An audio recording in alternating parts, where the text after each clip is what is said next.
Mulheres em Pauta. Oferecimento Século XXI. Vestir é o gesto diário de colorir a alma. Lohane Beauty. O que toda mulher merece para realçar ainda mais a sua beleza. E Arte Pan. Sua vida com mais sabor.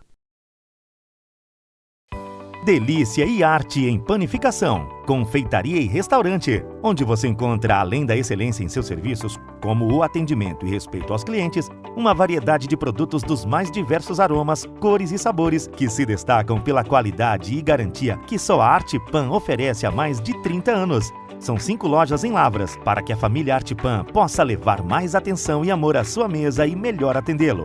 Arte Pan, sua vida com mais sabor. Lohane Beauty. O que toda mulher merece para realçar ainda mais a sua beleza. Confira! Nanoblading sobrancelhas, limpeza de pele, depilação a laser, Light Shear, remoção a laser de micropigmentação e tatuagem, camuflagem de cicatriz e estrias e ainda reconstrução de areola.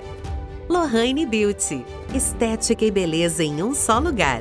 Lavras Shopping, Sala 39, telefone 35 98882 4261.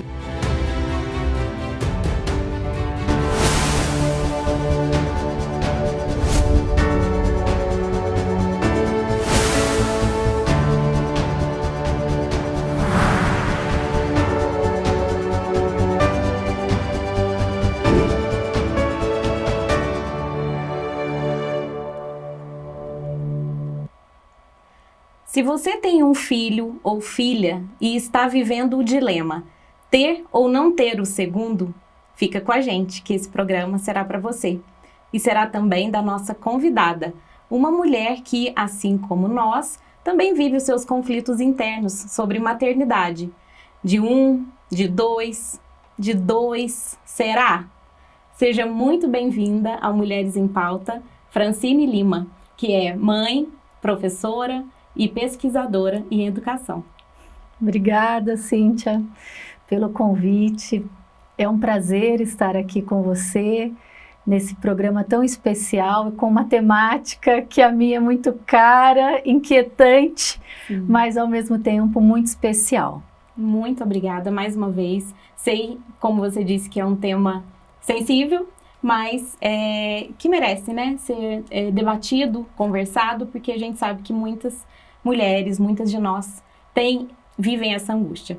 E, já entrando então no tema, quando é um tema muito sensível, multifatorial, muito complexo, muito amplo, e na nossa última conversa, quando a gente identificou que a gente vivia essa mesma angústia, eu não tive dúvida de que a gente deveria estender esse papo aqui no Mulheres em Pauta.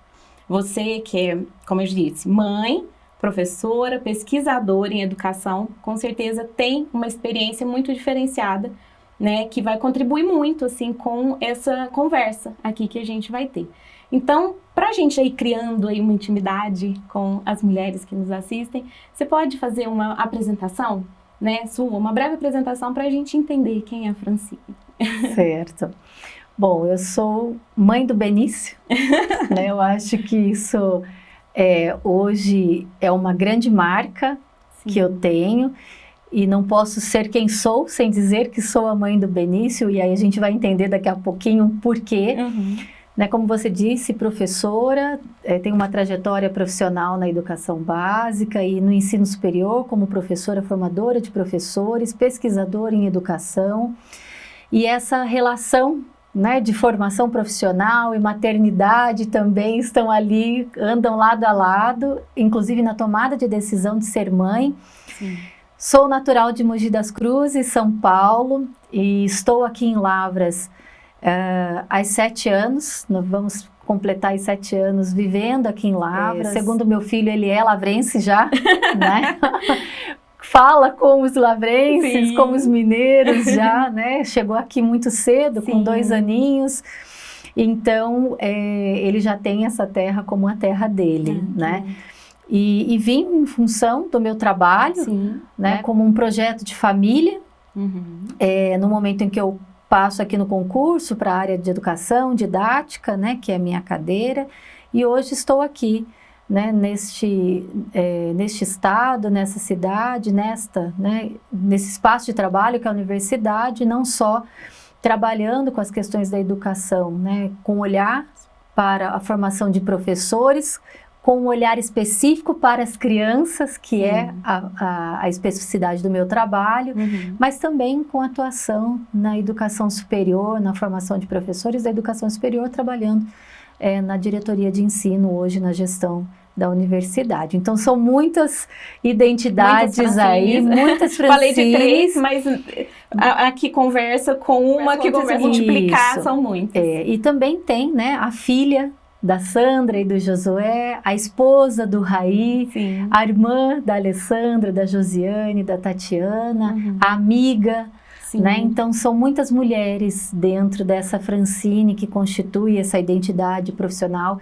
e que vão auxiliar na tomada de decisão sobre a maternidade. Sim. E sustentar os conflitos da maternidade. E mais pra frente a gente vai falar sobre isso. O que esse conhecimento na área como esse conhecimento impacta, né, nessa decisão. É muito, muito legal, assim, já temos esse contexto, né, e esse lugar de onde você fala. E na nossa conversa também, essa que eu citei, você relatou, né, algumas situações que você vivenciou. Então, hoje você tem o Benício, né, mas que na tentativa do segundo você já tinha vivenciado algumas situações, você comentou comigo. E existiu o momento da dúvida mesmo, ter ou não ter o segundo filho, né, já que já tinha o primeiro e tal, se existiu, foi uma dúvida só sua, como que o Raí, né, o seu companheiro, seu marido, entra também nessa história, vamos dizer assim, como era para ele essa dúvida? Na verdade, o Raí tem o desejo de ser pai desde que a gente se conheceu, né? Nós, hoje, esse ano a gente completa 20 anos, né, de matrimônio e quase 25 anos juntos. Sim. Né? Então, é uma trajetória, nós crescemos, assim, profissionalmente, enquanto projeto de vida, né, juntos, como grandes parceiros.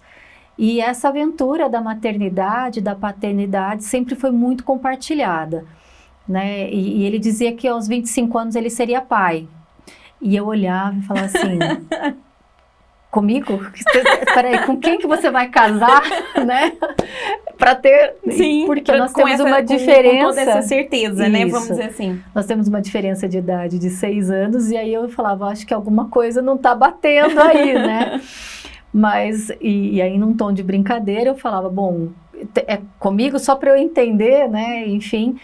Mas nós nos casamos e fomos ter o Benício depois de 10 anos de casado, né. Então, a maternidade, ela foi muito planejada. Sim.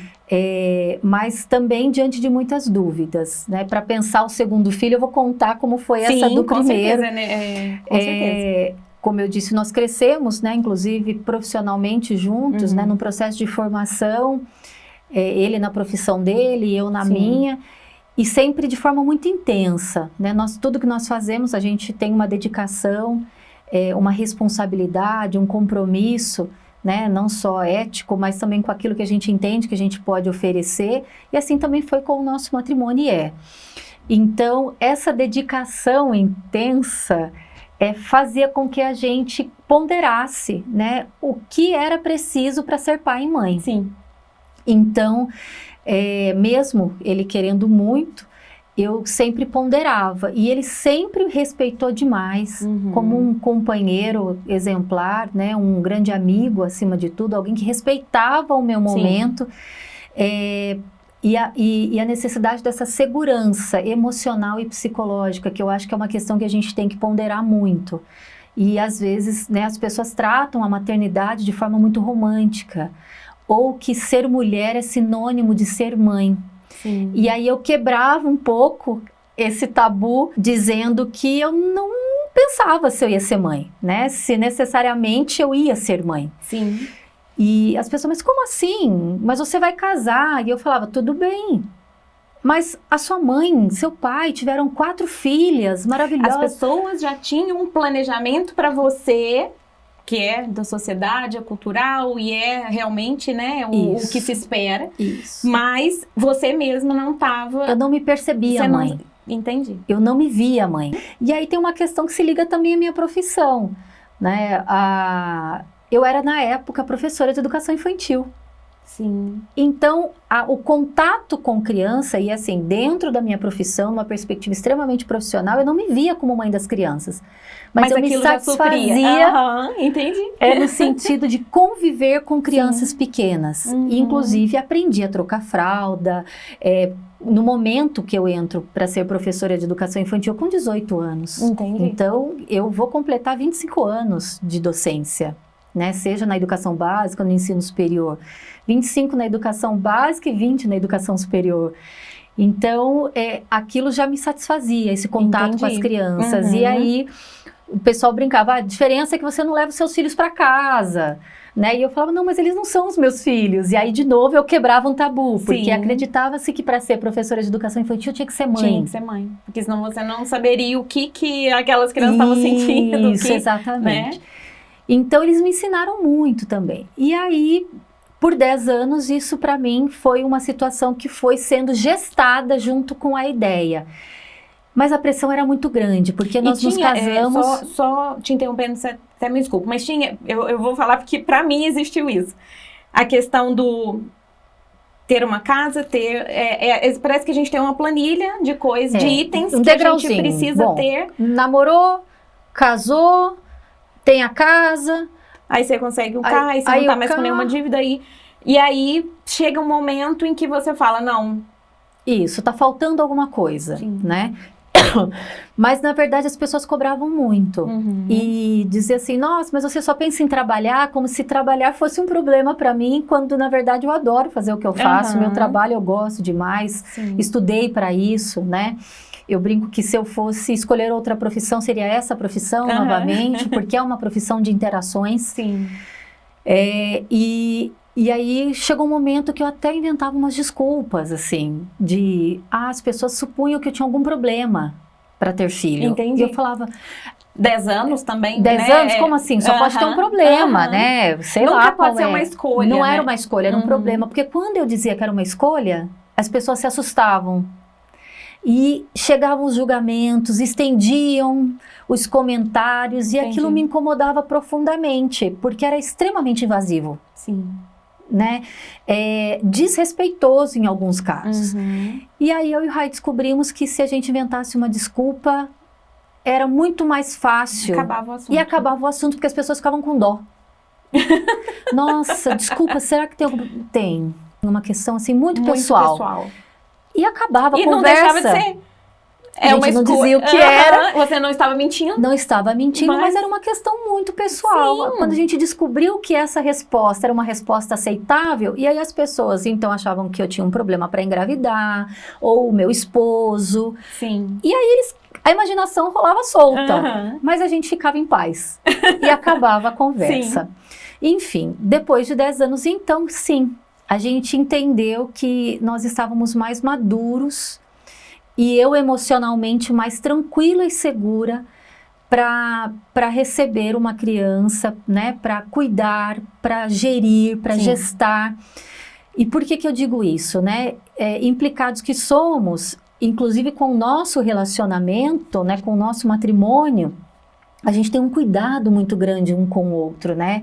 De respeito, de cumplicidade, de reciprocidade e de doação mesmo. Sim. Né? De que há momentos em que você precisa abdicar e o outro cede a vez.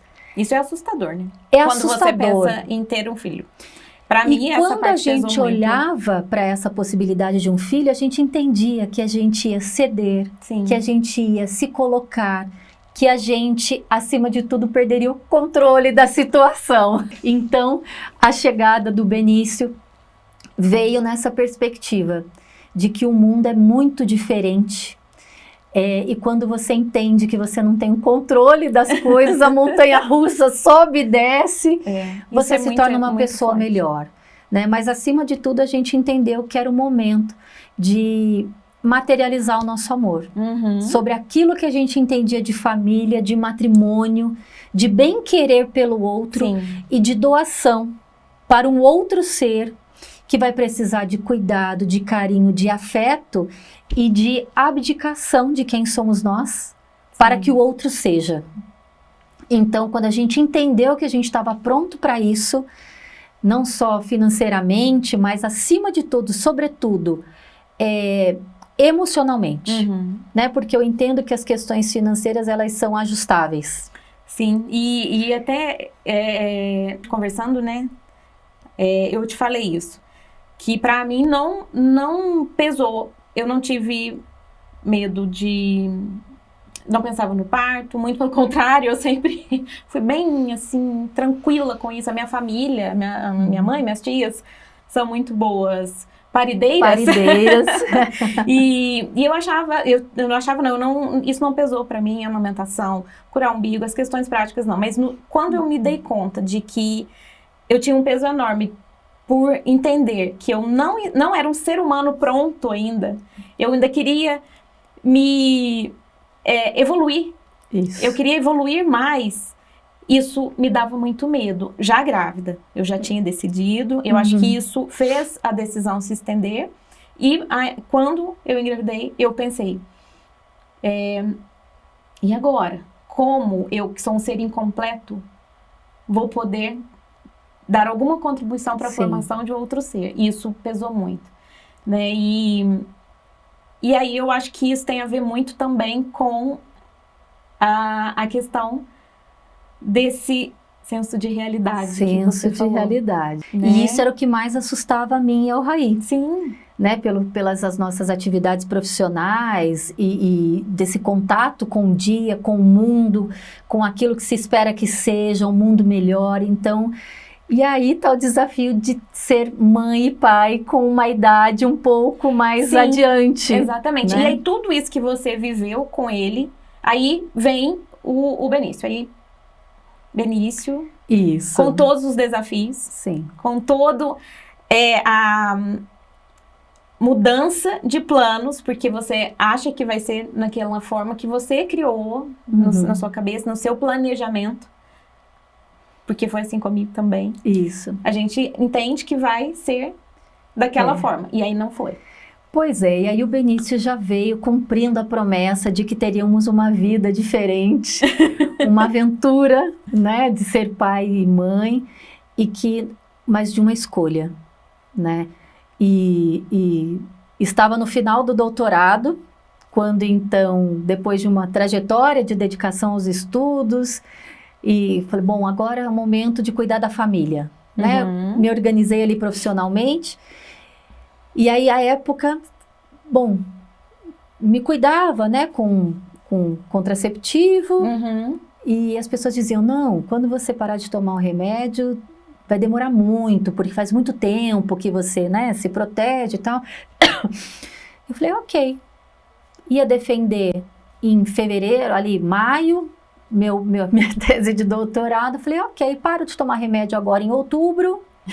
Até lá, já defendi. Por que a gente é assim? A gente acha que a lá gente que tem o no meio controle. do ano que vem, já, né, vou ter o primeiro parto, que é a tese, e depois eu tenho outro parto. Eu era tão assim, que eu falava, em dezembro eu quero estar de 5 meses, porque eu acho que 5 meses é uma barriga, sabe umas coisas assim que não tem. Pois é. A gente quer, olha. E aí a coisa do não controlar foi efetivo, porque eu comecei a enjoar demais, a passar mal, a chorar muito, e eu achava que era ansiedade de final de escrita de tese, e depois, porque eu fiquei impressionada, tivemos um assalto em dezembro em casa, e aquilo me mexeu muito comigo, porque foi uma situação delicada, e aí eu culpava a tese e o assalto, e continuava chorando.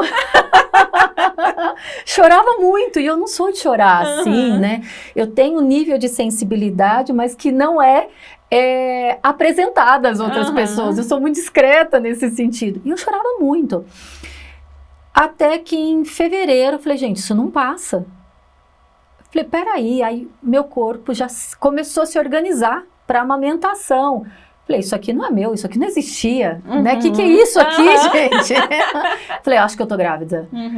E aí fui fazer o teste. Eu tava muito grávida, já de 2 meses. Sim. Indo pro 3º mês. E como sempre, né, sem o remédio, ele também vinha para organizar o meu fluxo, né, então, independente da gravidez ou não, eu precisava desse recurso, então, pronto, tudo desregulado, tá tudo certo, então não saberia mesmo, né, mas enfim, estava muito grávida. E aí fiz uma carta já, que eu gosto desse tipo de coisa, pro papai, dizendo como se fosse já o Benício falando com ele. Entendi. Nós não sabíamos ainda se era menino ou menina, mas já dizendo da maravilha que era esse encontro possível, né, e que a família estava muito feliz, estava crescendo e que era o nosso amor concretizado, né, se tornando materializado ali como a nossa família. Pois bem, tudo caminhou bem, até eu enjoar demais, como eu falo, ele já chegou, foi o melhor momento da minha vida. Minha gestação foi maravilhosa, correu tudo bem, eu me sentia feliz, parecia que o mundo era aqui na barriga, o centro do mundo era a minha barriga. Então o final da tese foi tranquilo, foi suave, tirou a pressão que estava ali, porque o movimento de felicidade era outro. Mas a comoção das pessoas com a notícia da gravidez é emocionante até hoje, porque assim que nós soubemos, eu preservei um pouco, né, por ali o tempo. Eu era muito discreta com tudo isso, pouco postava nas redes sociais sobre a minha vida, e aí coloquei uma foto de uma barriga com um bebê nas redes sociais, à época o Facebook apenas, e coloquei a maternidade chegou em minha vida, e eu e o papai estamos muito felizes. Em menos de 1 hora, tinha mais de 1000 curtidas e 500 comentários. Bem, vocês conseguiram, aquele problema acabou. Aquele problema acabou, exatamente. Mas assim, nós tínhamos amigos queridos, eu tinha muitos alunos na universidade que tinham passado já, né, por mim, estudantes e nossos parceiros de trabalho, nossos familiares. Realmente o Benício era muito aguardado, né, e essa expectativa, eles vão ter um filho ou não? Então é como se a gente tivesse respondido à sociedade, vamos ter um filho. Vamos ter, tá aí. Né? Mas foi um momento muito especial, né, a gestação e todo o preparativo para a chegada dele. E aí eu fui fortalecendo aquela questão emocional, já cuidando, criando uma rede de apoio, que eu acho que isso é importante dizer, né, que a mulher ela precisa de uma rede de apoio. Né? Nós não deixamos de ser quem somos porque estamos grávidas. Eu não deixei de trabalhar, eu trabalhei até o último momento que eu pude, me preservando, claro, né? Mas a minha rotina não se alterou por conta da gravidez, porque foi uma gravidez saudável. Às vezes uma, né, mãezinha não é possível, né? Uma gestante de continuar com as suas atividades, até que eu comecei a ter contração antes do tempo. E aí o Benício queria chegar antes. E segundo o Raí, meu esposo, era porque eu fazia tantas coisas interessantes aqui fora para ele que ele queria logo. Então eu cantava, né?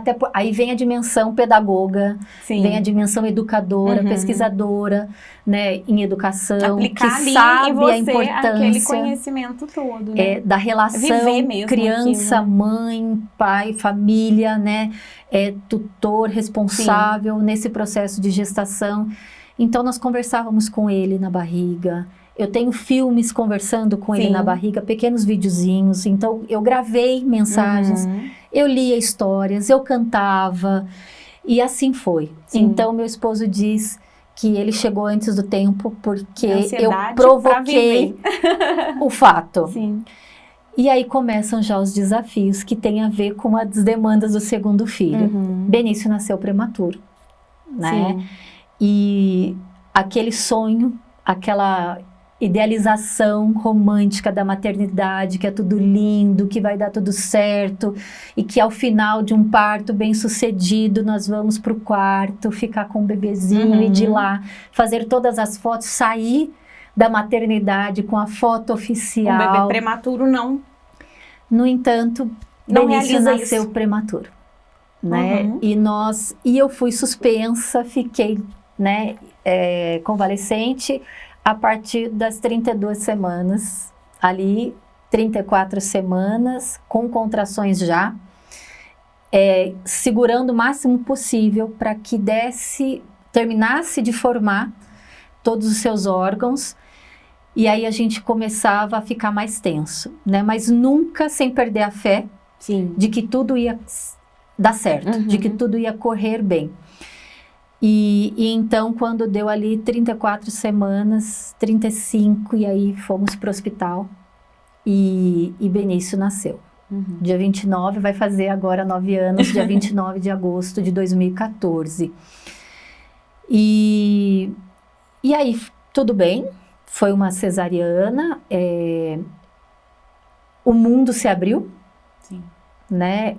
Naquele momento, realmente a gente não faz ideia do que é a maternidade. Eu fico muito emocionada sempre quando eu lembro disso, porque quando eu acordei e não vi ele do meu lado, eu já entrei em pânico, né? A gente entra em pânico, e aí até alguém trazê-lo a mim, e fomos para o quarto. Mas ele ficou uma manhã apenas no quarto, porque o destro, né, o nível de açúcar no sangue não aumentava, e cada vez que eu amamentava, furava um pezinho. E aí quando chega a médica e diz: mãezinha, tem uma notícia, vamos ter que levar o Benício para os cuidados na UTI NEL. Pronto. O mundo desaba. Tudo aquilo que você tinha vivido de tranquilidade na gravidez um momento em que parece que tudo se inverte, né? Sim. Naquele momento. E aí é nesse momento que você descobre o que é a maternidade. Sim. Porque enquanto estava aqui, estava protegido. Sim. A vontade enquanto que dá está de no colocar... ventre, volta, porque ali eu consigo te proteger. Sim. E aí, naquele momento, a minha irmã Alessandra estava comigo, porque até então estava tudo bem. Sim. O Raí tinha saído para pegar umas coisas em casa, para voltar para o hospital. Minha mãe e meu pai também, que já tinham passado por lá. E aí, a minha irmã comigo, minha grande parceira, ficou só observando, né, minhas reações. E aí, na hora que levaram ele, aquele silêncio, eu só olhei para ela e disse... Isso é ser mãe. Chorava. Eu falava, é um misto de desespero, porque você pensa, observa a natureza, vamos pensar numa ninhadazinha de cachorro. A proteção. A proteção. É instintivo. É instintivo. Proteção. Você é arrancado de você. Eu não passei por isso. Sim. Né? Nessa dimensão, não passei.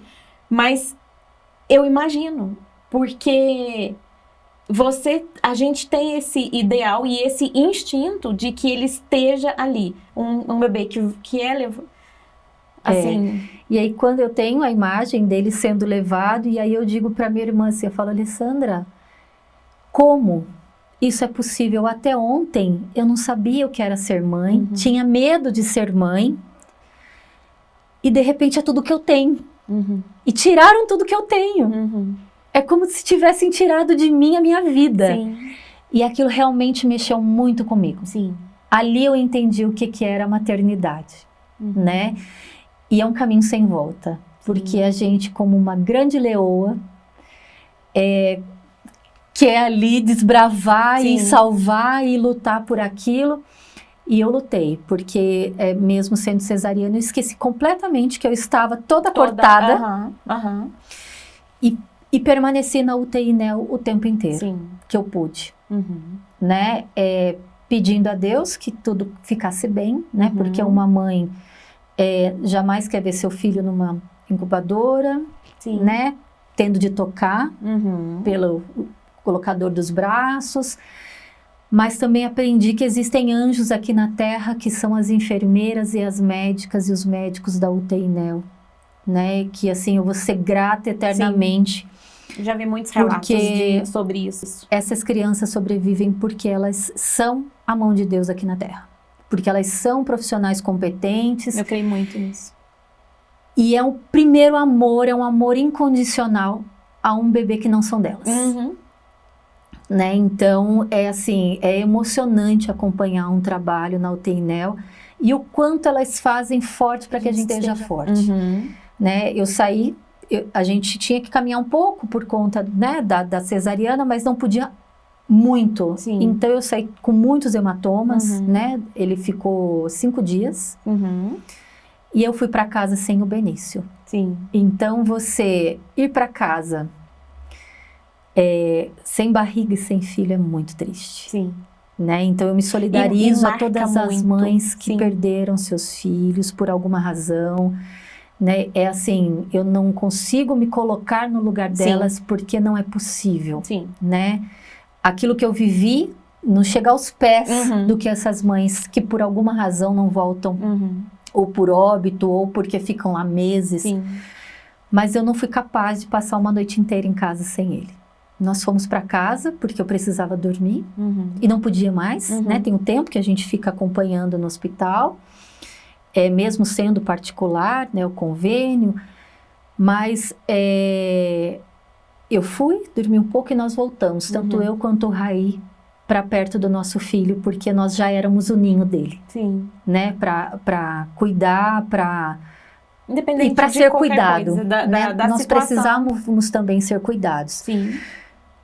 Mas aí tudo se organizou por conta desses anjos aqui da terra, por conta dos anjos do céu, né? Por uma crença, por uma fé num Deus que a gente entende que é determinante para que a gente se mantenha firme nessas situações. E aí sim fomos para casa numa tempestade, num tempo nublado, fechado, mas que para mim era um sol. Era um sol. Sim. Né? E aí descobrimos uma criança maravilhosa, né? A gente trouxe até algumas fotos aqui, depois vocês vão entender. Porque eu olhava para ele e só via graça, né? Havia muita gratidão pela vida dele, mas ao mesmo tempo a sensação de que como pode eu gerar? Isso saiu de mim, esse ser. Sim. E mais do que isso, aí vem uma outra dimensão psicológica que eu sabia que eu tinha medo, que era essa noção de realidade. Para sobreviver, ele ainda sendo prematuro, ele depende exclusivamente de mim. Sim. Da minha amamentação, dos meus cuidados, mesmo que o Raí, eu tinha uma rede de apoio, minha mãe, meu pai, minhas irmãs. E o Raí, que se fez assim um grande parceiro, né? A amamentação era comigo. Sim. Né? A cabecinha do Benício era a palma da minha mão. Sim. Então era um ser muito frágil. A roupinha da UTI de recém-nascido não serviu. Ficava grande, sobrava. Sim. Então tinha que ser de prematuro, mas ainda assim eu tenho roupinhas desse tamanho, que a calça, né? Sim. De tão frágil que era. Mas ali nasceu a mãe. Ali nasceu o pai. E aquela sensação de que você nunca mais vai ter... E é muito real isso. Quando eu estava grávida, as pessoas brincavam comigo. Dorme, porque você não vai nunca mais saber o que é esse sono. Esse sono que você dorme aí, você não vai mais saber. Isso pra mim pesou muito no seguinte sentido. No finalzinho da gravidez eu passei também super bem. Tive uma dor no ciático, tive que fazer umas... Mas assim, super bem mesmo. E no final já me pesava. A costela doía, e aí eu já tinha aquele incômodo. Eu ganhei o Davi na quarta-feira.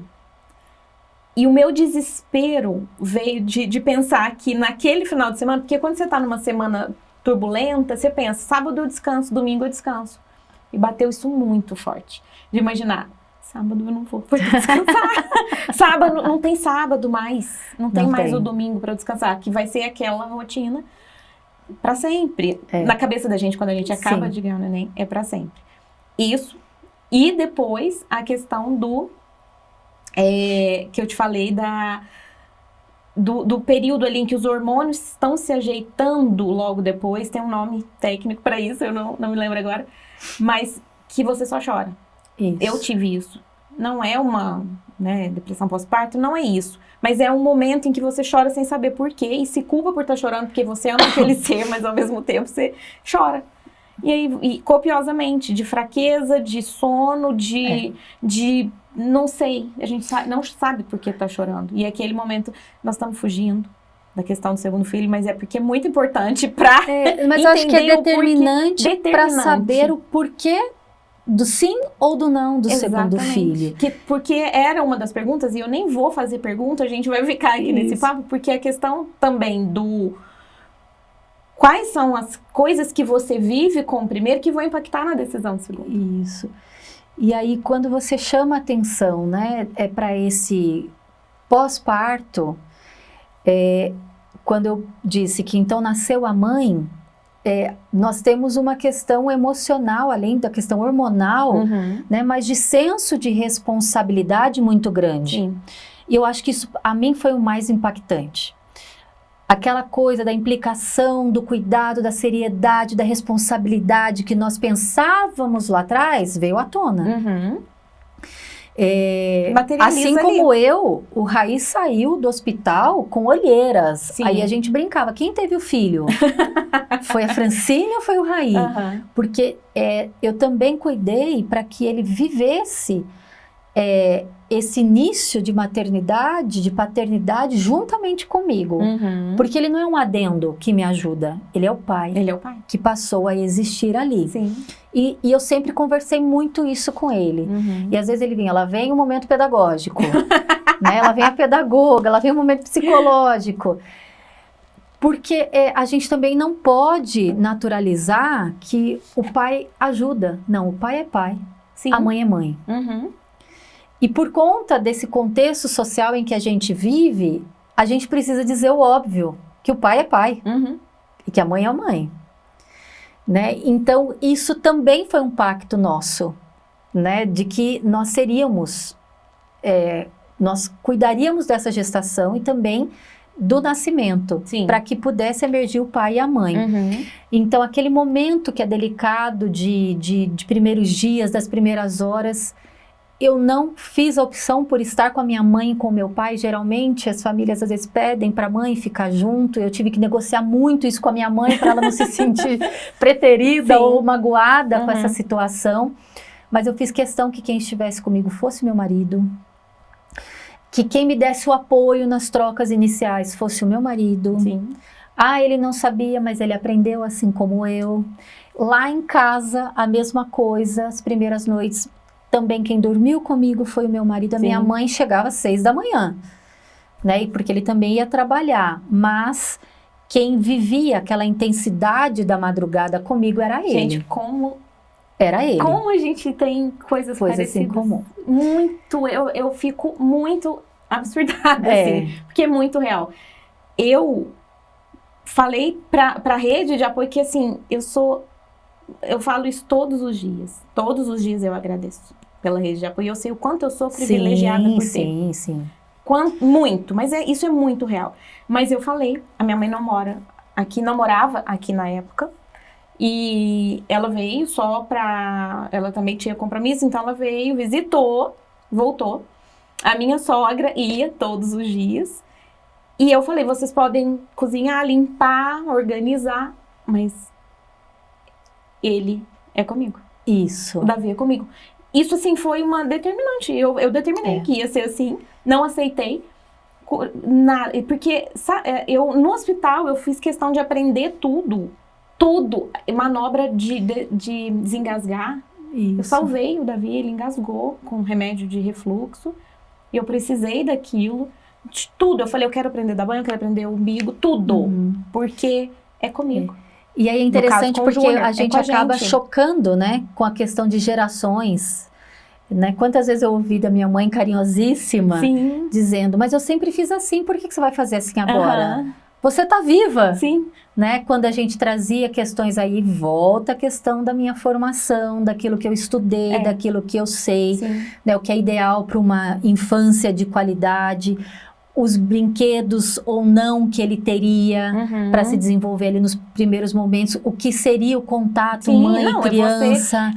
Você é aquilo que eu falei, das Francines juntas ali para levar aquele ser a ser o melhor que ele poderia ser. Então, coisa simples de pedir ao Raí para contar histórias também, para ler histórias, mesmo bebezinho para ele, assim como eu lia.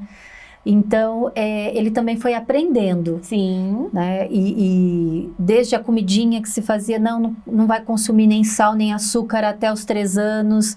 E aí a minha mãe falava que, né, pra que isso agora? Sempre fiz diferente, deu tudo certo. Aí eu explicava, né? E na verdade, não só a minha mãe, mas a minha sogra, mãe do Raí também, que criou 7 filhos. Sim, então, e isso também é um pouco desgastante. A gente não pode romantizar, porque você quer aplicar aquilo e ao mesmo tempo você tem que educar todo mundo para entender por quê, porque você está sendo questionado o tempo inteiro.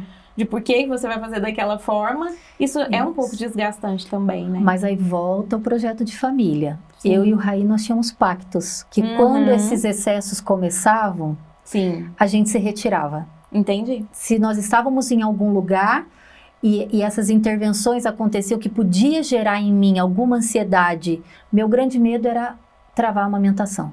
Sim. Era travar a amamentação. O Benício amamentou até 1 ano e 2 meses. Intensamente, exclusivamente até 6 meses, mas intensamente até 1 ano e 2 meses.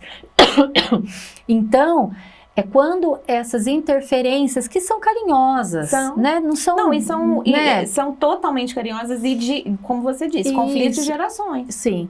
Mas quando elas ficavam em excesso, ou a gente entendia que não tinha muito mais o que fazer ou justificar, a gente discretamente se retirava. E nós tínhamos alguns códigos, alguns sinais, né, para que ele solicitasse nós irmos embora, ou o Benício não está muito bem, porque isso realmente me gerava muita ansiedade.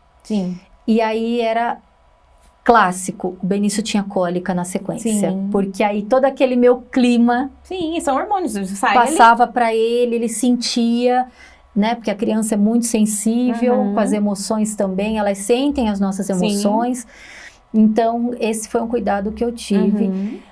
Mas aí o Raí foi muito parceiro, porque realmente ele passava a noite acordado, coisa simples, né? Quantas vezes ele chegou e estava com a almofada de amamentação e ele, Fran, você dormiu? E aí ele pegava para arrotar, né? E acabado de trabalhar no dia seguinte. Mas aí chegava minha mãe e a minha irmã às 6 da manhã, minha irmã ia para a faculdade, a Josiane, mas ela chegava, pegava até a madrinha do Benício, pegava, acalentava enquanto a minha mãe vinha trazer, porque ele mamava de 1h30 cravadinho. 1h30, mas eram 30, 40 minutos para arrotar, então eu dormia 30 minutos. Então eu já estava beirando a exaustão. Não, essa questão do sono me pegou muito. Não, foi realmente para mim o ponto limite. Para mim real, eu tive uma urticária que nós fizemos todos os exames do universo. A médica falou, não encontra a causa, é emocional. Você tá... E aí vem os médicos especialistas que nos apoiam muito, né? Eu queria muito garantir a amamentação saudável. Então eu abri a mão de mim mesma. E não dava realmente para dormir, porque ele era um grudinho. Mamava ali o tempo inteiro. E então, realmente, quando chegava aquele jornal da madrugada, eu assistia todo. Sabe o que foi o meu? Davi nasceu no dia 6 de fevereiro. A vida inteira. Eu sempre dormi, sempre gostei de dormir. E a vida inteira eu falava, eu vou assistir carnaval de madrugada. Pronto. Não conseguia, porque eu dormia. Sim. Tem pavor. Começa as musiquinhas agora, eu já... Era isso, Júnior vai rir. A gente ganhou acho que o verão assim, mais calor que eu já passei, assim, foi esse quando o Davi nasceu. E a gente ganhou de uma amiga muito querida, Vanessa, um umidificador.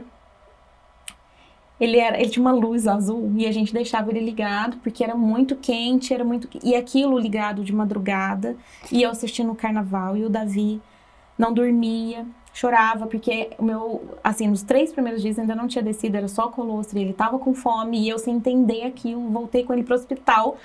Aí o médico, não tem fome. leite. Não, ele está com fome, menina. aquilo pra mim foi uma ofensa, porque eu falei, o quê? Com fome?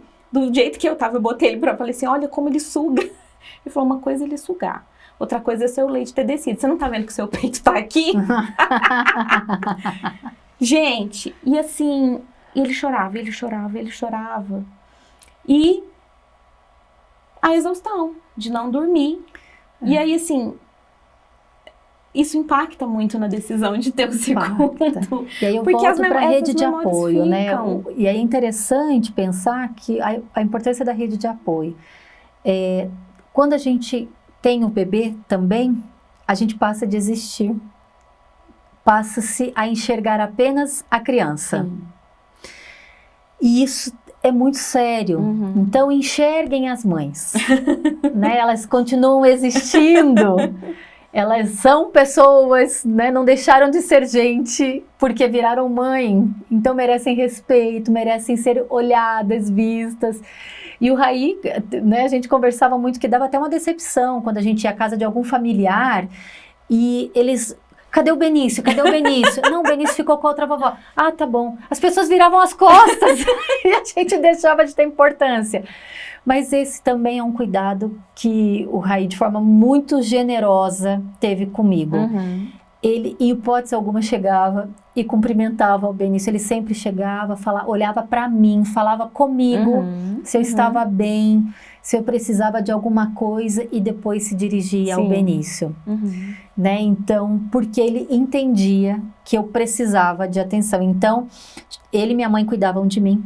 Sim. E toda a rede de apoio do resto. Ai, que legal. Né? Isso é muito importante. Mas como eu fazia questão de cuidar do Benício, então eles cuidavam de mim também, né?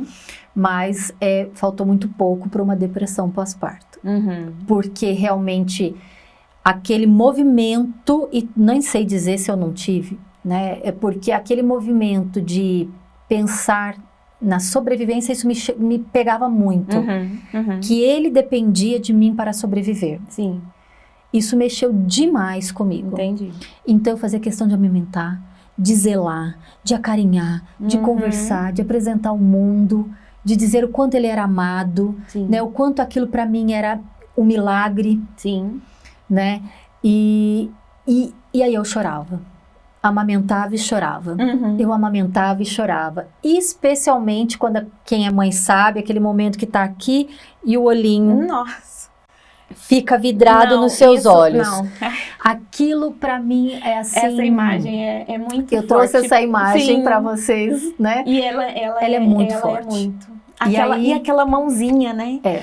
É uma interessante mãozinha, como é significativo, né? Hoje o Benício vai completar essa semana que vem 9 anos. E a imagem que ele usou para colocar no celular, né? Que a gente cedeu para que a gente pudesse comunicar nas situações importantes, é a foto de parede dele. É essa. Que ele escolheu eu amamentando. Porque ele diz que ele lembra. Olha.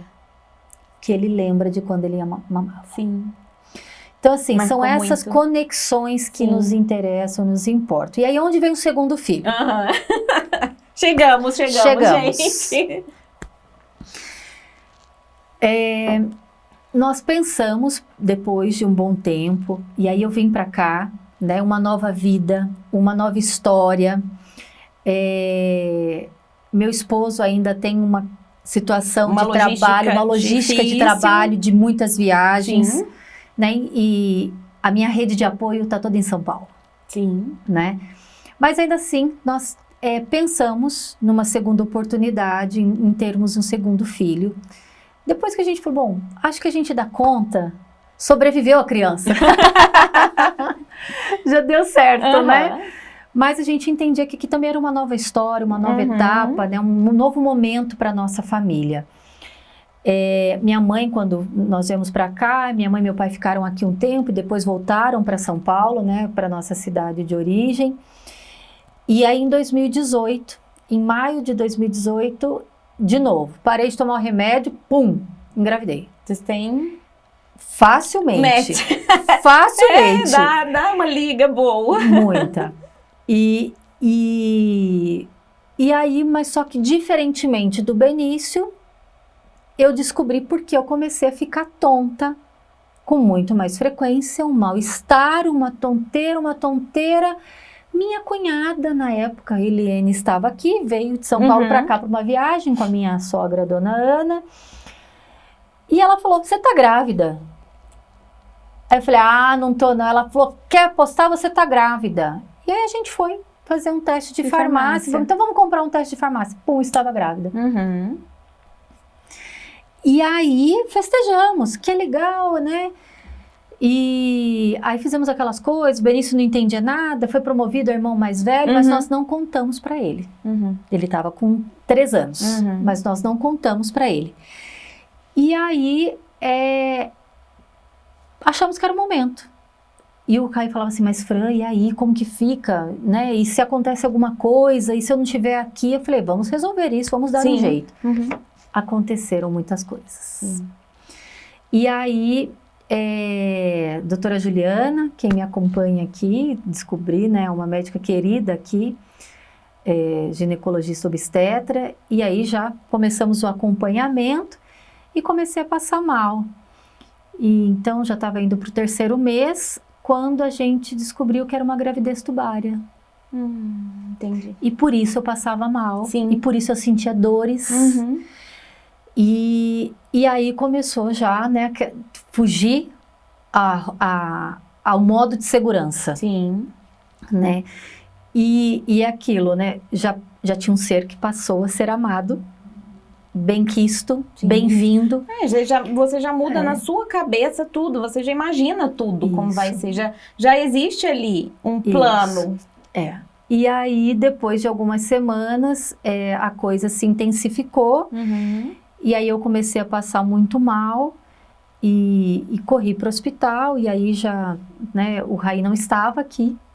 Então eu estava sozinha. Sim. Naquela época eu ainda não tinha uma rede de apoio de amigos, porque recentemente estava em Lavras. E a minha rede de apoio foi a doutora Juliana. E a minha ajudante, a época que cuidava do Benício também, eu só falei para ela, fique com o Benício, por favor, que eu vou para o hospital, vou correr para o hospital, que eu não estou passando bem. Liguei para a doutora Juliana, ela me encontrou na Santa Casa, né, onde ela estava atendendo, ela falou, vem para cá. E ali eu já fiquei internada e aí, né, já veio a situação do anúncio que eu estava tendo um aborto espontâneo. E aí foi o tempo de eu ligar para o Raí, né, fazer um trajeto de 450 quilômetros em pequenas horas, muito menos do que deveria, né, para ter um apoio. E aí novamente passamos por essa situação. E à época a gente não tinha nem contado para as pessoas da família, né, necessariamente. Contei quando estava no hospital, porque família sente, né, e aí minha irmã ligou, e aí eu contei, tá tudo bem e tal, e aí eu comentei, ela, como você não falou para ninguém? Como você? Eu falei, não é para contar para a mamãe, porque ela está longe, meu pai e minha mãe já têm uma certa idade, falei, não temos o porquê, né, criar essa demanda sem que eu possa estar bem, recuperada e estar com eles. Então eu fui contar isso meses depois. Minha mãe magoada comigo até hoje, por conta disso. Ela não me perdoou por causa disso ainda. Mas é também carinho, né? Preservar de um Olha, eu falo que você uma tem que das culpar. maiores provas de amor é quando você poupa uma pessoa. É claro que existem situações e situações, mas nesse contexto em que a pessoa não pode fazer nada, eu acho muito cruel. Você gera um sofrimento desnecessário. Gera um sofrimento, exatamente. Eu acho que é uma das maiores provas de amor, quando você consegue poupar uma pessoa. Claro, meu pai e minha mãe ficaram muito preocupados, né? Cuidadosos que são, mas a gente fez uma escolha, né? Então eu e o Raí passamos por isso aqui, de forma muito discreta, muito reservada. À época só contei para o meu pró-reitor, à época que era o Rony, né? E dizendo por que eu ia me afastar. Nós tínhamos um compromisso e aí também... Você estava recente aqui, né? Eu estava recente, então, né? Tinha acabado de chegar, cheguei em 2016, então ainda a rede de apoio estava se instalando, né? Final de 2016. Então, mas para nós já foi uma situação bastante desafiadora. Né? Então, quando as pessoas perguntam para nós hoje... Hoje, era a minha próxima pergunta. Como está isso hoje? isso está, vamos dizer, adormecido, né? Por conta dessa experiência. Sim. Que não deixa de ser traumática. É traumática, né? Não é tranquila, Sim. né? Porque isso mexe muito com o emocional da gente, com a sensação de segurança, Sim. com todo aquele pseudo-controle que a gente gosta de ter sobre as situações. Da expectativa que eu vou e aí vai acontecer novamente. Exatamente. Não tem isso também? Exatamente.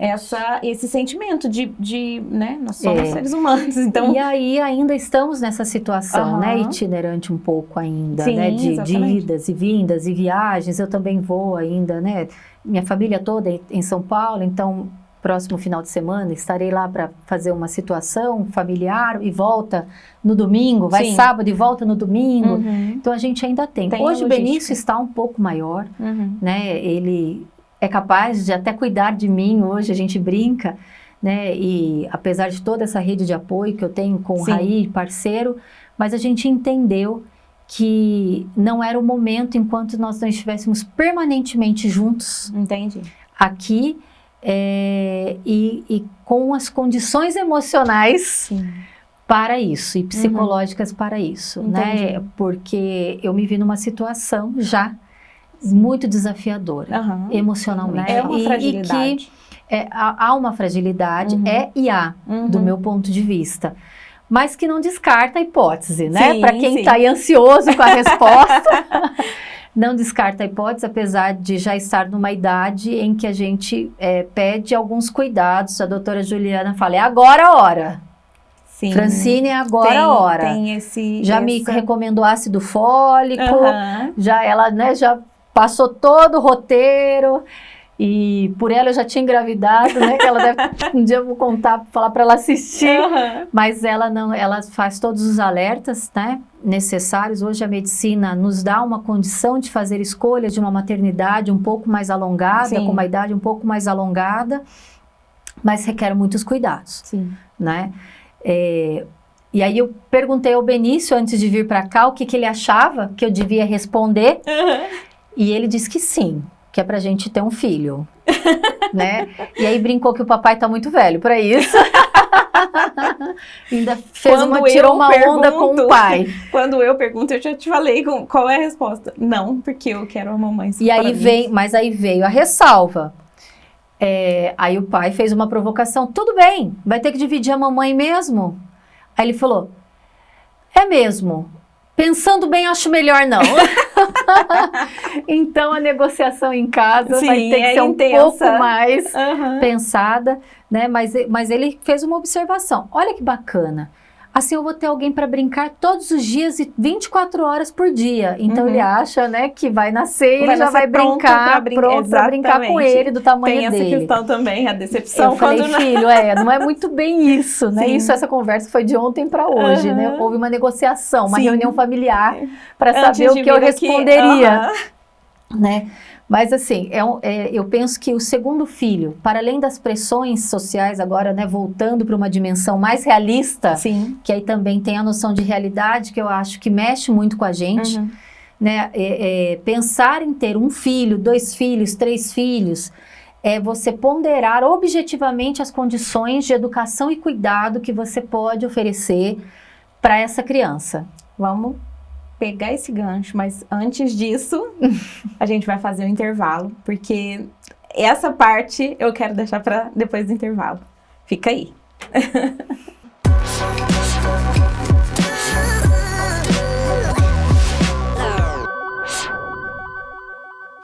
Delícia e arte em panificação, confeitaria e restaurante, onde você encontra, além da excelência em seus serviços, como o atendimento e respeito aos clientes, uma variedade de produtos dos mais diversos aromas, cores e sabores que se destacam pela qualidade e garantia que só a Arte Pan oferece há mais de 30 anos. São 5 lojas em Lavras, para que a família Arte Pan possa levar mais atenção e amor à sua mesa e melhor atendê-lo. Arte Pan, sua vida com mais sabor. Lohane Beauty. O que toda mulher merece para realçar ainda mais a sua beleza. Confira! Nanoblading sobrancelhas, limpeza de pele, depilação a laser, Light Shear, remoção a laser de micropigmentação e tatuagem, camuflagem de cicatriz e estrias e ainda reconstrução de areola. Lohane Beauty, estética e beleza em um só lugar. Lavras Shopping, Sala 39, telefone 35 98882 4261.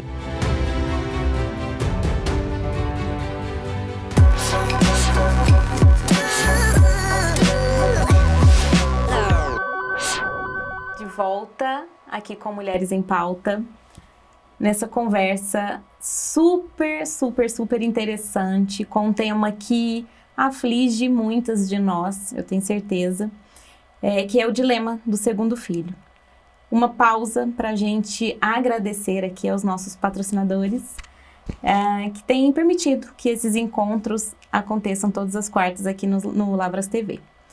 Artepan, aquela padaria, que não é só padaria, né, gente? Tem de tudo lá e ainda restaurante na Perimetral. A Lohane Beauty, que tem um espaço super legal ali no Lavras Shopping, de cuidado com a beleza estética feminina. Uma técnica de sobrancelha que é a nanoblending, não sei falar direito, que, sem brincadeira, parece que é um fio que você implanta, mas não, é uma técnica muito revolucionária para beleza feminina. E século XXI, com esses looks que dispensam comentários, né? Vocês têm visto aí todas as quartas. Tem para todos os gostos, para todos os estilos, para todas as ocasiões, para todos os bolsos. E as meninas sempre cuidando da gente com muito carinho lá na século XXI, que tem a loja física aqui em Lavras e que entrega também para todo o Brasil. Muito obrigada aí às meninas da século. Francine, a gente, eu tô assim, como eu disse, encantada. E como que a gente tem mais coisas ainda em comum do que eu já sabia. A sua história, e eu acredito que muitas mulheres que vão nos ouvir nesse papo também vão se encontrar com tanta coisa que você trouxe aqui pra gente da sua experiência. E eu te agradeço mais uma vez, porque isso antes de mais nada, desprendimento e generosidade. Que eu sei que quando a gente compartilha algo tão íntimo, nem sempre é fácil, mas você tá aqui com esse coração maravilhoso e com tanta sinceridade, tanta paixão falando da sua história, da sua família. E mais uma vez eu te agradeço muito. E nesse assunto, né, dilema do segundo filho, eu vivo esse dilema. Já tive momentos de muita dúvida, momentos de muita certeza. Hoje, considero que, como você está adormecido, uma vontade que vem, de repente, passa pelo senso de realidade, pelo medo de estar tarde demais, passou a hora, será? Então, assim, são muitas dúvidas. E você vinha, antes da gente entrar no intervalo, no contexto de pressão social, de família, cultural, e como isso pode influenciar. E o que pesar na hora de tomar essa decisão, né? Porque nós temos muitos fatores. Por exemplo, a diferença que eu disse de idade, Davi está com 10 anos. O que é o certo? Né? A gente sempre falou, em várias conversas, quando assim que eu tive o Davi, aproveita e daqui a um tempo, se você já tem um segundo, cria tudo junto. Uhum. Não espera para ele ter o momento dele com você. Eu passei por situações em que eu optei por esperar, porque eu sabia que eu ia enfrentar algumas coisas, enfrentamos, passamos, hoje está tudo ótimo. Então ali pelos 6 anos e meio do Davi, ele a gente já tinha passado por tudo que a gente passaria. E então, resolvemos, mas sempre com uma dúvida ali. Então, nunca assim, com a certeza absoluta, em alguns momentos sim, em alguns momentos não, e até agora não veio. Então, assim, dessa experiência toda que você tem, como mãe vivenciando mesmo, ou dos seus estudos acadêmicos, existe certo e errado? Existe momento? Existe... O que a gente tem que pensar? Porque eu acho que hoje, pra gente, depois de uma evolução da sociedade, do papel da mulher, o senso de realidade, ele tá muito presente. Eu acho que ele pesa muito na hora de tomar essa decisão. A gente tem muitas questões que a gente leva em consideração e vai adiando isso. Sim. Né? Eu penso que a aquilo que as pessoas desejam para nós, elas precisam ser examinadas do nosso ponto de vista, né?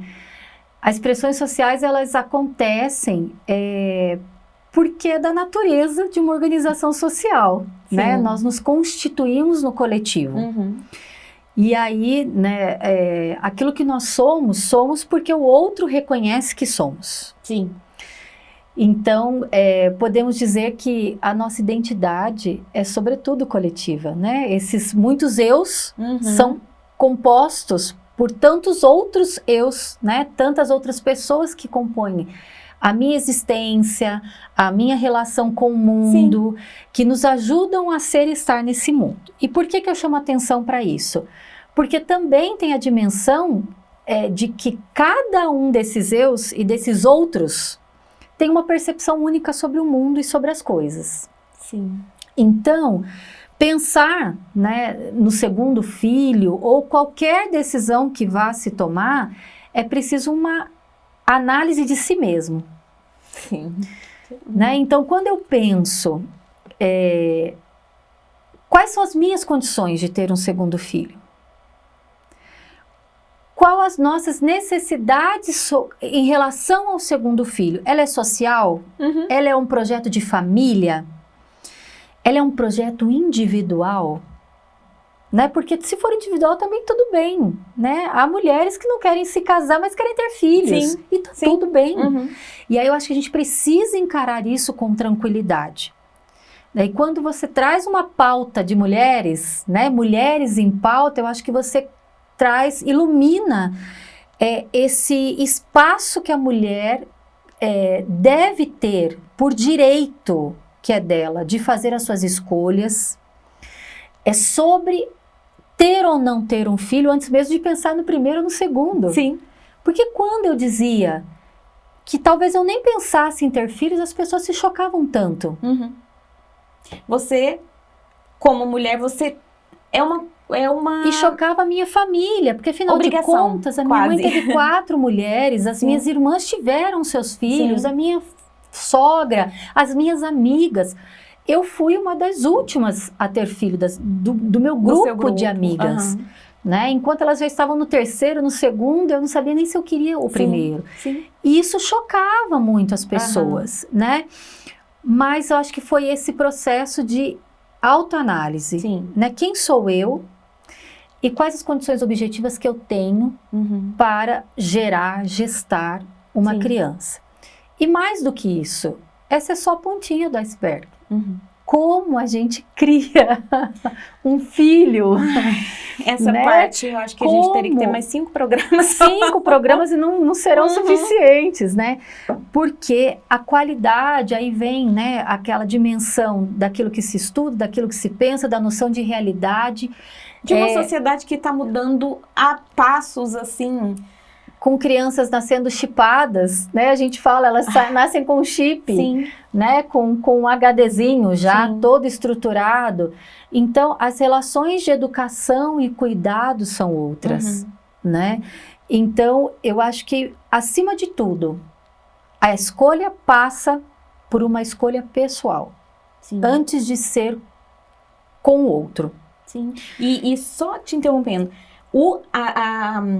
a decisão de ser com o outro, inclusive com o seu primeiro filho. Porque às vezes eu já pensei tantas vezes, eu vou deixar o Davi sem irmão, como se isso fosse garantia de felicidade para ele no futuro. Vou chegar nisso.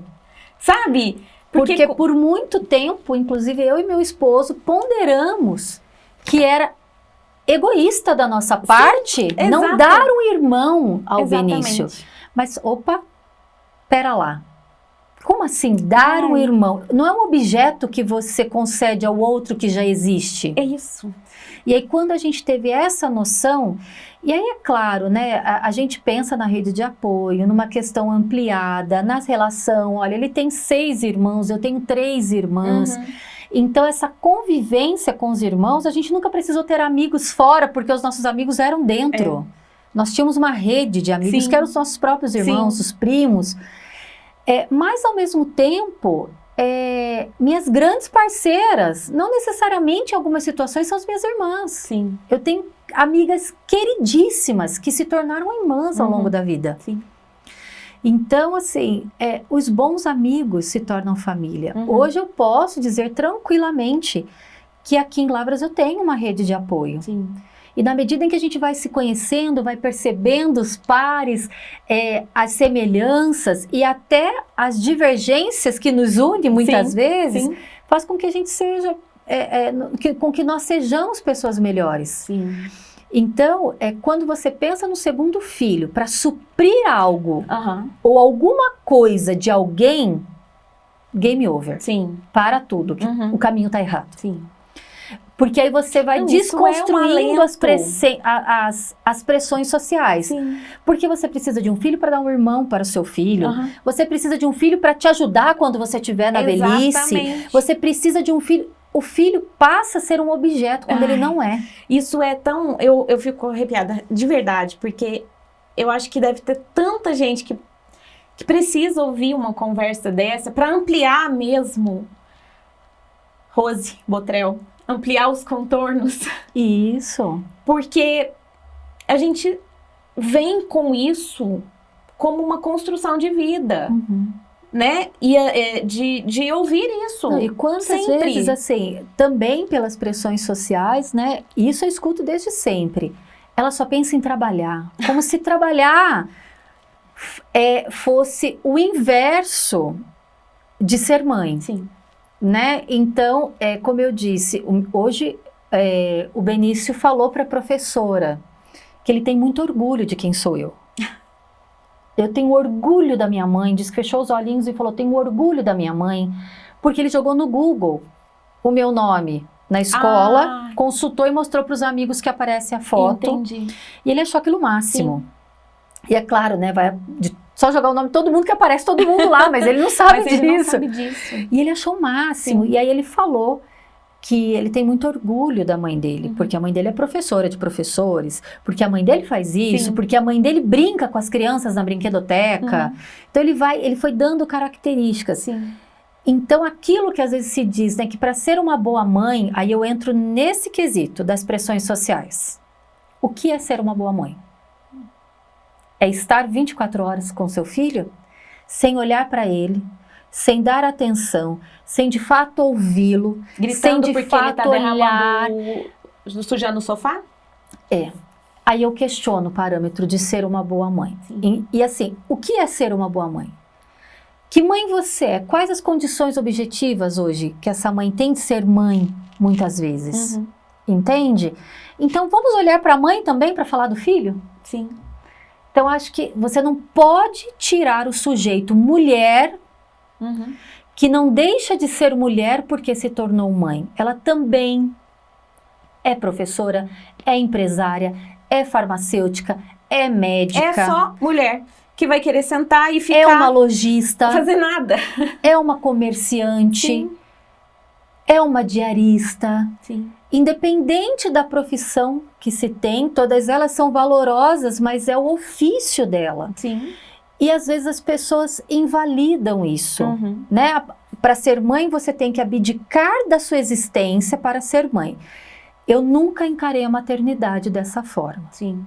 No entanto, não quer dizer que eu não fui uma mãe presente, que eu não sou uma mãe que está junto, que não sou uma mãe que faz a tarefa meia-noite porque trabalhou num dia que saiu do eixo e teve que ficar um pouco a mais no trabalho. Né? E como eles têm orgulho dessa mãe e simplesmente se sentem seguros com essa mãe que é segura por ocupar esse lugar que ela entende que deve ocupar. Eu sinto isso porque todas as vezes em que eu me coloco ou que numa situação, né, me posiciono, sei lá, eu já identifiquei isso várias vezes. Que eu tenho uma conversa com ele no carro, junto com um amiguinho, e que ali a gente... Agora é uma tarefa fácil? Não é. Não, de forma fazer questão alguma. De pegar na escola, levar na natação, levar no futebol, fazer aula de piano, ou encontrar um amigo. Agora, meu esquema de mãe é fazer encontro de amigos, porque ele já está numa fase, então a minha casa é um lugar super desejado. Tá aí, acabei de ganhar mais um fã aqui, ó. Então, assim, é um lugar que eu paro para fazer, como eu lido com experiências brincantes. Eu não lido, mas eu sou essa pessoa. As crianças vão lá para casa e eu amo. Isso. Eu amo ser a animadora. Nas festas, quando não tem eu tenho que cuidar, porque o Benício fala, mãe, pode deixar comigo. Porque é verdade. Pode deixar comigo. Não precisamos de uma profissional aqui, eu dou conta. Isso, então eu quero pedagogizar o rolê, né, como diz o outro. Mas, enfim, então, porque aí entra o meu lado profissional, que sabe o que é interessante, ideal para as boas experiências, porque ser mãe é também zelar pelo direito de desenvolvimento pleno da criança. Sim. Saúde, nos campos, né? Físico, emocional, físico, afetivo, pedagógico, intelectual. Então, é você ter a consciência de que boas provocações, boas experiências, bons acessos permitem um bom desenvolvimento. Gente, não é para ninguém desistir do primeiro, não. Nem pensar. Agora a gente já está aqui teorizando a coisa. Com essa lista de coisas que a mãe tem que ser, a pessoa vai falar assim, vocês estão falando do segundo? Eu não quero o primeiro desse jeito. Pois é. E aí fala, peraí, mas eu não fiz pedagogia, não fiz mestrado, doutorado em educação, então não posso ter filho. Calma. Antes de tudo isso, existe uma coisa chamada... instinto. E existe uma coisa chamada capacidade de aprender. Exatamente. Né? Então, a gente não nasce sabendo ser mãe. A gente aprende a ser mãe. Então, esse estigma de que a mulher nasce para ser mãe precisa ser desmistificado. Com certeza. Porque senão todas as mães seriam excelentes mães. Perfeitas. E assim, isso te impõe uma condição de você não ser falha nunca. Pois é. Não e aí vem a página 2. Se você tem um instinto, você nasceu para isso, por que você tá errando? Eu admito, eu me sentia culpada de me sentir cansada. De não querer brincar. Sim. Peraí, como assim? Mas você trabalha, inclusive falando dos brincares para o desenvolvimento pleno da criança, e você chega em casa e não quer brincar com seu filho? Sim. Menos pressão, por favor. Sim. Menos autocobrança, por favor. Sim. E isso, né, se você às vezes não tem condições de fazer isso sozinho, uma ajuda profissional te ajuda, que é uma terapia. Sim. Porque que atire a primeira pedra uma mãe que não deu uma surtada psicológica em algum momento, dizendo, não sei mais o que fazer, não sei mais como resolver, né? Os estudos estão aí para dizer para nós o que é o ideal, mas também para refinar os processos das experiências e práticas para reconfigurar a teoria. Com certeza. Então, assim, falando no campo teórico, existe um teórico chamado Vygotsky, muito importante na área da educação, que vai falar dos processos de mediação, do peso da cultura no desenvolvimento infantil, né? E quando estou naquele momento encalorado de mãe, que a gente acha que já não tem saída para mais nada, e que a gente acha que vai recuperar algumas crenças de perder a paciência, que é comum, e juro, eu brinco que eu falo, Vygotsky paira em mim, não sai daqui de mim não, volta pro meu corpo. Me dá a mão aqui, porque me dá a mão que eu tô quase soltando. Então, assim, é comum, porque nós somos seres humanos. Exatamente. Mães, mulheres, pessoas, seres humanos. Sim. Menos cobrança, menos crenças, mais amor, por favor, e amor próprio. Com certeza. Né? E aí, assim, autoconhecimento, autoavaliação. É tudo. Voltar para você mesmo. Uma boa amiga que te deu um choque de realidade também. A sua realidade, parar de se comparar com o outro. A sua história, a sua jornada é única. A sua família, o seu contexto é único, então não adianta a gente buscar essa resposta fora. E porque a gente não aquilo vai que é achar. particular, né? Aquilo que não se coloca nas redes sociais, a gente precisa preservar. Sim. Né? Como eu comentei, o meu desafio aqui com a Cíntia Nossa, foi... eu tô tão grata. Foi porque, justamente, pouquíssimas pessoas aqui conhecem, inclusive, tanto aqui quanto na minha cidade de origem, essas particularidades. Às vezes nem minha família acessou essas informações, né? Mas eu entendi que era um momento de, né, numa perspectiva de sororidade, compartilhar para que outras mulheres, outras mães, né, outras que desejam fazer as suas escolhas, o façam de forma consciente, sem culpa, sem seja culpa. qual for. Exatamente. Se sim, se não. Se sim, se não, né? Com seu parceiro, com a sua parceira. As angústias, elas vão surgir, Sim, né? né? Elas vão, elas existem, elas não te diminuem. Você não é um ser humano pior por ter dúvida, por ter qualquer tipo de característica que você considera que te diminui. Não é isso, né? E aí você vai quebrando esses estereótipos, né? Porque, inclusive, hoje, falar desse lugar da mulher, né? Então, eu posso dizer, né, que o estereótipo de mãe, às vezes, não me cabe, porque eu trabalho em espaços em que estou, às vezes, em espaços em que é eminentemente masculino, e lá, né, e eu tenho chamado cada vez mais a atenção para esse espaço de trabalho com uma mãe trabalhadora. Sim. Eu acho que também é uma frente que nós que temos de fazer. Tudo isso, este né? horário de reunião eu não posso, porque eu não tenho com quem fique meu filho, enquanto a babá não chega eu não posso sair. Sim. Mas as pessoas não vão saber dessa necessidade se você não disser, então não é demérito dizer. Sim. Porque não posso estar nessa reunião, tem porque pessoas não que posso ainda trabalhar têm esse olhar. neste horário, porque nós não temos uma rede de apoio, né? E aí a gente conta com a sororidade, com a empatia das outras mulheres, para compreensão.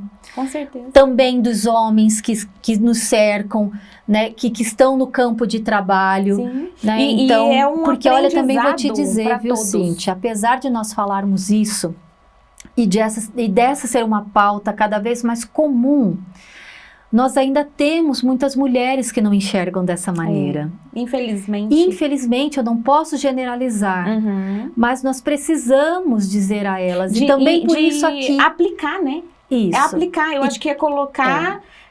porque a gente fala, a gente sabe a teoria, isso. Mas a gente se pega muitas vezes cometendo esses equívocos de ainda ser preconceituosa. Sim. Ou de ser pouco empática. Pouco empática, exatamente. Então, eu acho que hoje nós temos uma sociedade, né, que já compreende, valida e reafirma o lugar dessa mulher na sociedade como um lugar de direito, não é favor. Exatamente. E direito de ser mãe independente de ser trabalhadora. Né? Essa história de perder o emprego porque virou mãe, perder um cargo, um posto, né, de confiança porque engravidou, é inadmissível. Ao mesmo tempo, essa rede de apoio que a gente defende tanto, e por isso eu estou aqui, senão jamais eu estaria aqui, é porque eu acredito que esses espaços são espaços para que a gente se configure rede de apoio. Não apenas fale, mas haja como rede de apoio, com empatia, com companheirismo, com parceria. Ação, que eu acho que é o mais importante. Na atitude. Total. O que eu vou falar aqui não é me vangloriar. Jamais. Isso é muito meu. Se eu enxergo que uma mulher, uma amiga, não precisa nem ser amiga, ela vai poder descansar um pouquinho se eu lanchar com aquele coleguinha. Eu faço assim, mas eu tenho tanto prazer em fazer isso. Sim. Tanto, mas tanto, porque eu sei a diferença que isso vai fazer. Sim. Isso é uma coisa muito pequena. E a pessoa, às vezes, acha assim, a pessoa que é beneficiada, né, vamos dizer assim, com isso, ela acha que o tão extraordinário que não me custou nada. Isso. Não me custou nada. E assim, eu fico surpresa de ver Então, o mas quanto é o por outro conta- acha isso extraordinário. Porque ela está acostumada a não ter essa rede Sim, de apoio, exatamente. nem mesmo das mulheres. Sim. Então, É muito, eu penso a gente que ainda nós tem avançamos longo muito, caminho, né? avançamos muito, Sim. mas para que avancemos ainda mais, essa rede de apoio, essas parcerias que são identificadas como coletivos, Não necessariamente mãe e pessoas da família, não. rede Eu de estou apoio falando somos no todos ambiente nós. de trabalho, Sim. né, no ambiente de amizades.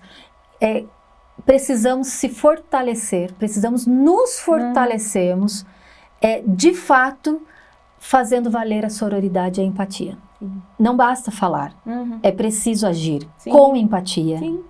Com aquilo que você consegue fazer e pode fazer. E às vezes a empatia é entender que aquela amiga está um pouco fadigada hoje, um pouco mais entristecida, e você fazer uma conversa, tomar um chá, ouvir, um café, né? Ou de repente ir para um lugar onde vocês possam conversar de forma sem julgamentos. Sem julgamentos. Né? De dizer, hoje eu não aguento mais, eu só preciso ficar sozinha. Era o medo que eu tinha de dizer às pessoas. Hoje eu só preciso ficar sozinha. E é sozinha, sem marido, sem amigo, sem mãe, sem pai e sem filho. Isso é aceitável, mas quando você diz que não... É aquele momento em que você precisa se reconectar consigo mesma para poder ser apoio para o seu próprio filho. Sim. Então, aí entra o autoconhecimento, é lindo. entende? Eu vou até pegar esse copo. Eu li isso. Esse copo vai transbordar? Esse copo é você. Ele tá com água? Pela metade. Pela metade. Ele tem condição de transbordar? Não. Não. Ele só vai transbordar se você encher. E somos nós. A gente não consegue se doar se a gente não tiver cheio daquilo. Isso. Não consegue, não, é impossível. E não sou eu, não é você, não é o outro. E é muito interessante como quando eu estou nesse movimento do transbordamento, o Benício hoje já reconhece. E a primeira coisa que eu faço quando eu chego em casa é beijá-lo e corro para o banho. Porque é onde eu tiro tudo aquilo que está me causando algum tipo de estresse ou incômodo para que eu possa estar inteiro com ele. Sim. Então, ele sabe. E aí eu digo para ele, só um minutinho, filho. Mamãe só vai tomar um banho. E ele já sabe. E ele respeita. E aí, quando eu saio do banho, também, aí a matraquinha para... Por quê? Porque a gente tem um combinado de que ou você se dirige e escuta de fato o que a criança está dizendo, ou ela entende que ela não é importante. E que ela está ali, mas... E quando a gente não presta atenção, o que eles falam para nós? Você está me ouvindo? Mamãe, presta atenção no que eu estou falando. Então eles sabem quando a gente não está com eles por inteiro. Mamãe, eu sou importante. Ele me fala exatamente Eles pegam pesado. Sim. Eles pegam pesado. Vamos ver foto? Vamos ver. Ai, que lindo. Essa aí é uma foto, assim, barriga bem baixa, Benício recém-nascido, super prematuro, né? Aí a primeira, olha lá, olha aqui, olhão vivo, né? Se puder esperar, essa é a foto. Essa é aquela foto maravilhosa que ele diz que lembra, que tá na proteção de tela do WhatsApp dele. Gente, esse é realmente um momento que assim... Mágico. É mágico. Sublime. É mágico. Eu acho que é uma das coisas mais... intensas também, que eu me lembro, assim, da maternidade. Porque ali era o nosso momento de conexão.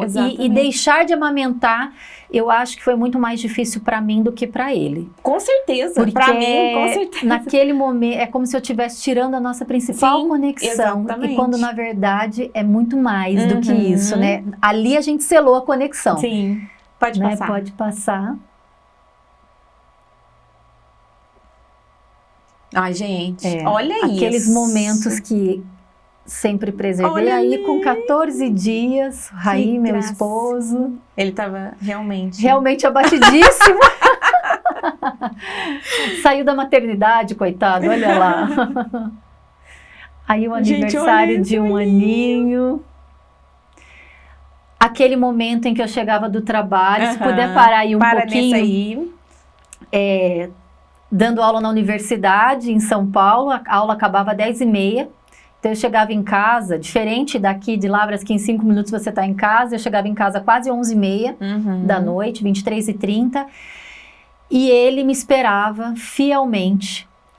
E lá atrás, na primeira foto, tem uma janela que pode-se ver, é baixa, e aí ela abria para fora, e ali dava o horário, ele ia para a janela e ficava, ainda mesmo sem andar, engatinhava, ficava em pezinho, ficava mamã, igual o cachorrinho que espera o dono na entrada, sabe o horário? Sabendo, sentindo, ele conseguia certinho. saber o horário em que eu estava chegando e ali ele ficava posicionado, esperando, e olhava para o papai e falava mamã, mamã, e aí eu chegava, eu ia ler a história, tinha um tapete, né, ali de brincar na sala, contar a história, conversar, o tempo só de eu limpar o rosto, que as pessoas, né, higienizar, para a gente poder contar a história, brincar. E esse é o momento, né, de brincadeiras não estruturadas, que a gente chamava, que é de contato adulto-criança, que é extremamente importante nessa fase. Pode passar.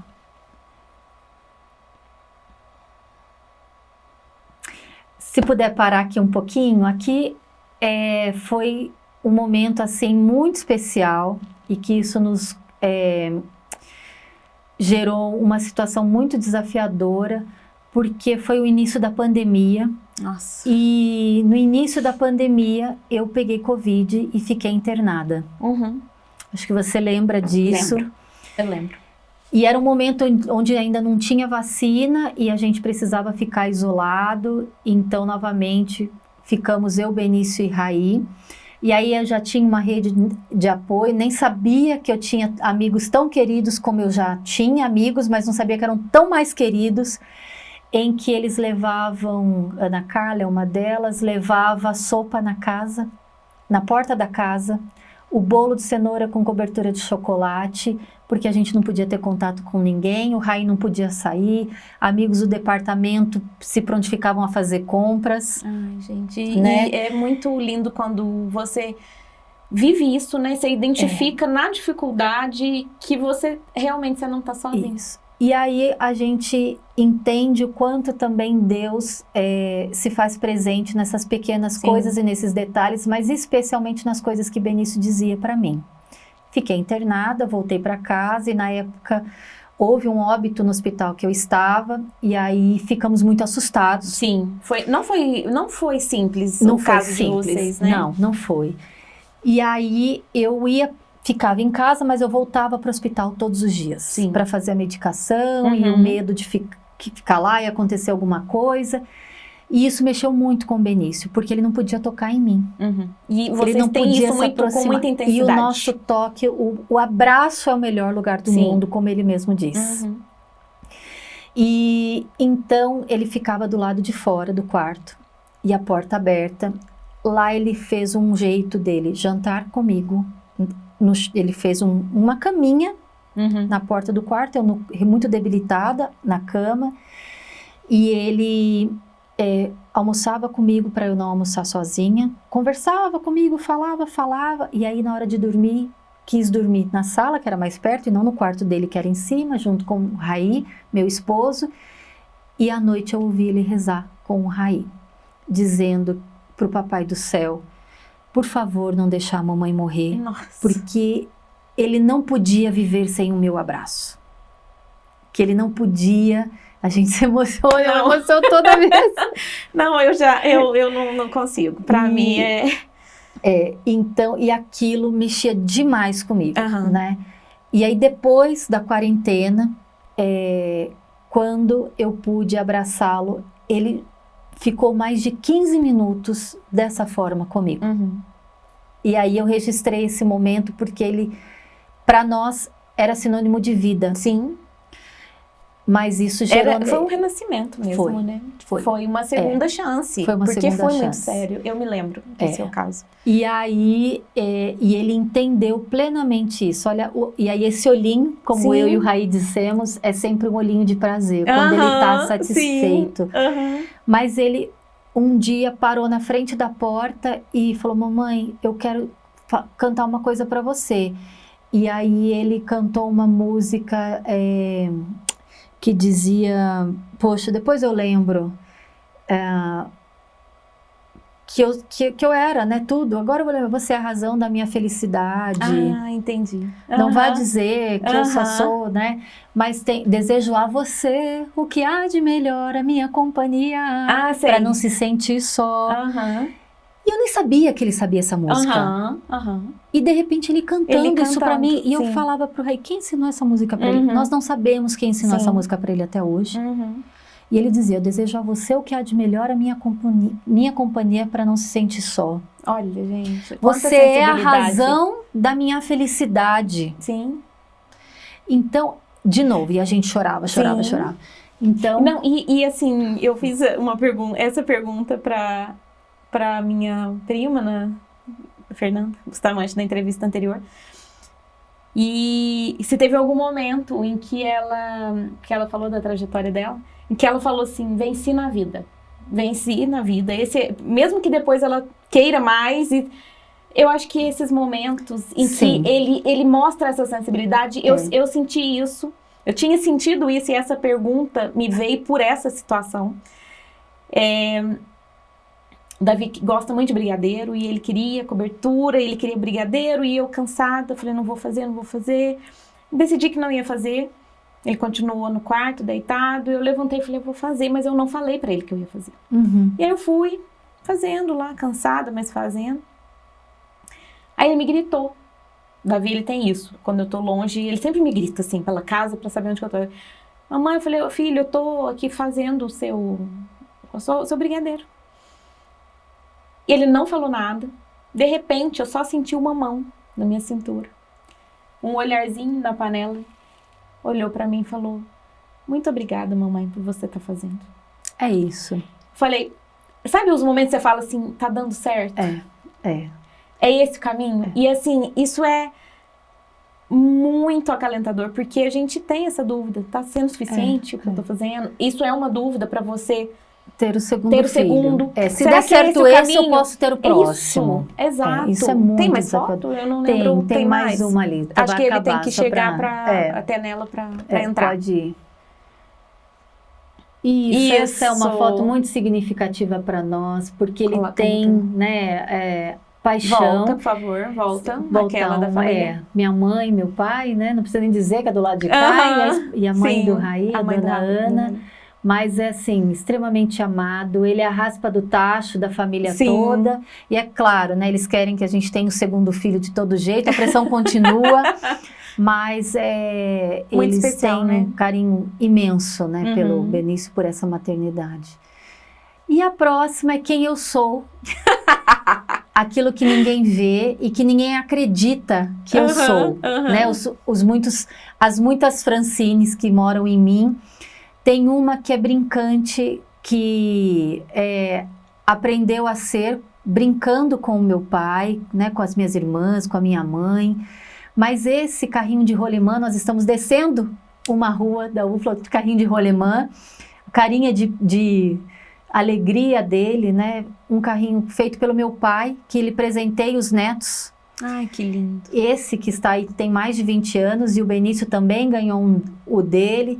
Mas que são nesses momentos que a gente se conecta e que ele tem as brincadeiras preferidas comigo e que a gente apronta. Então, quem me vê numa situação na universidade ou aqui, assim, não imagina que tem essa aí dentro, né? E aí eu sou muito espontânea, sou muito despojada, a gente joga futebol, e eu jogo futebol mesmo.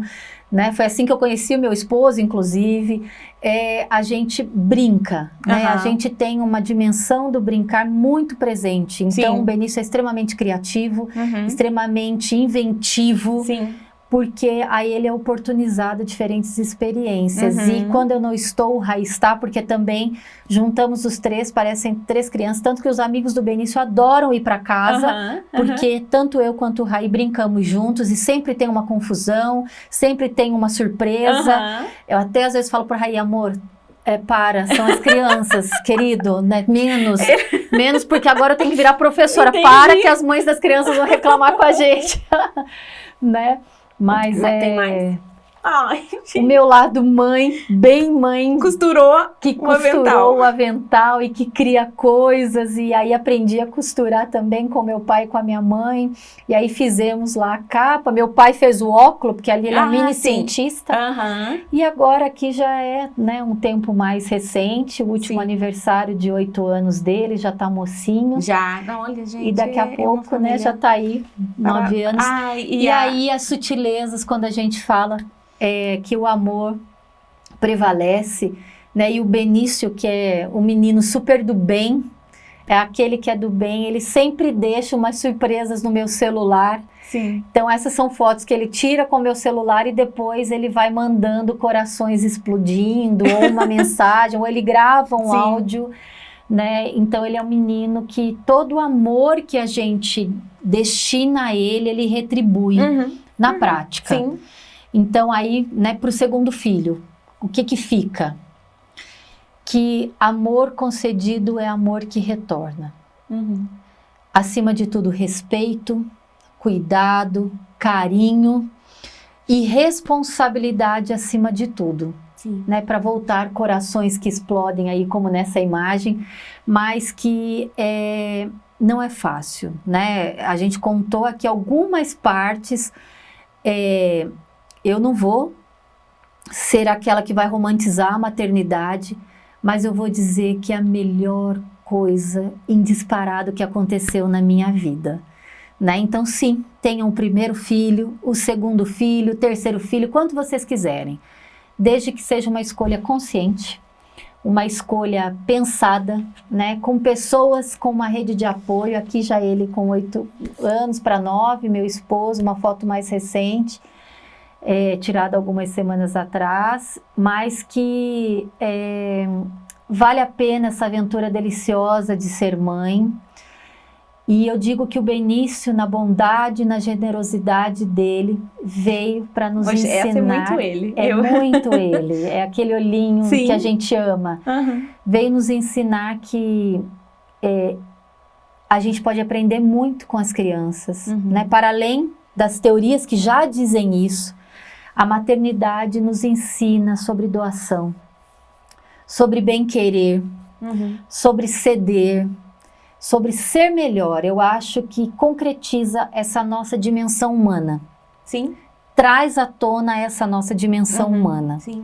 Né? A minha é inconcebível uma relação de não humanidade. A gente sabe que existe, mas a minha é inconcebível. Sim, né? Com certeza. Então, é garantir o direito de existência dessa criança, né? E por isso é tão desafiador o segundo filho. Porque quando você tem noção do primeiro, dos desafios, você pensa o quanto você tem de dedicar e que você talvez não tenha ainda dedicado e que vá dedicar. Sim. Mas a noção de consciência e de realidade é premissa. Eu acho que é o que pesa muito hoje por tudo que a gente avançou, né? E mudou nesse contexto do papel da mulher hoje. E eu acho que é isso que pesa. Essa noção de realidade, de que existem muitos fatores para se levar em conta ao decidir. Ter esse... Mas, assim, sem dúvida, eu sou uma pessoa muito melhor depois que Benício chegou na minha vida. Com certeza. Muito. E a gente tinha foto e tem ao vivo também, né? Essa é a melhor parte. Para demonstrar que esse companheirismo, ele é em todos os momentos, né? Em todos os momentos, e assim, diz muito para nós, né? E a gente não sabe viver sem mais. Então, tá aqui a minha riqueza. E a minha, que agora já são Melhores amigos? Aqui tá aquele olhinho que eu falei, olha só, né? Muito bem. Diga oi pro pessoal. Oi. Esse é o meu Benício. Bom. Bom. Da visão aqui, pra gente provar, né, que vale a pena. Vale a pena. Muito a pena. Vocês são as melhores coisas da nossa vida. E o que eu digo pra você todos os dias? Que você é a melhor coisa que aconteceu na minha vida e do papai, não é mesmo? Quando eu pergunto, mãe. Ai, porque você é maravilhoso, não é? Que a gente te ama Na sua muito. opinião, sim, ué. Sim, você é a melhor coisa que aconteceu, né? E aí vem esse olhinho gostoso que a gente não vive sem. A gente costuma dizer que a gente adora um chamego. Quando a gente vai dormir, a gente fica de chamego. Lá em Até casa, como que hoje. chama? Até hoje. Cafuné. É, aqui é chamego, não é? Não tem coisa melhor. Não tem coisa melhor. Muito obrigada. Muito obrigada de todo o meu coração. Foi assim, acima de tudo, uma aula de autoavaliação, autoconhecimento, de generosidade, como eu já te falei, de saber o quanto o outro pode se desprender daquilo que ele considera que pode ser uma fragilidade. Isso que eu li dessa nossa conversa aqui hoje. Muito bom. A Muito gente obrigada. agradece demais, não é, Benício, a nossa participação.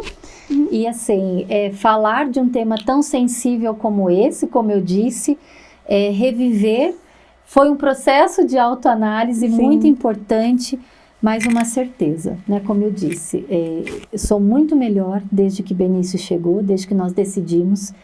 Não desistimos ainda da ideia do segundo filho, mas precisamos pensar melhor sobre isso, né? Com segurança, com tranquilidade, e que todos nós, né, somos melhores quando temos uma criança, porque eles ensinam demais sobre essa aventura de viver essa vida. E ela é muito melhor com você, meu filho, muito melhor. Lindos. Muito obrigada. Muito obrigada, Muito Cíntia. obrigada por vocês que estiveram com a gente até esse momento.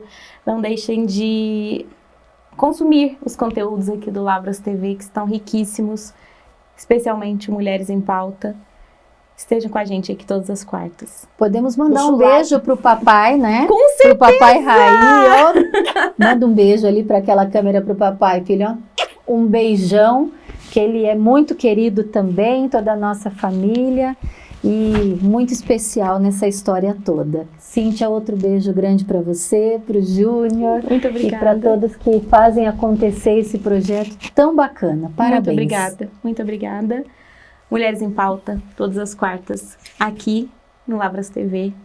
Até o próximo.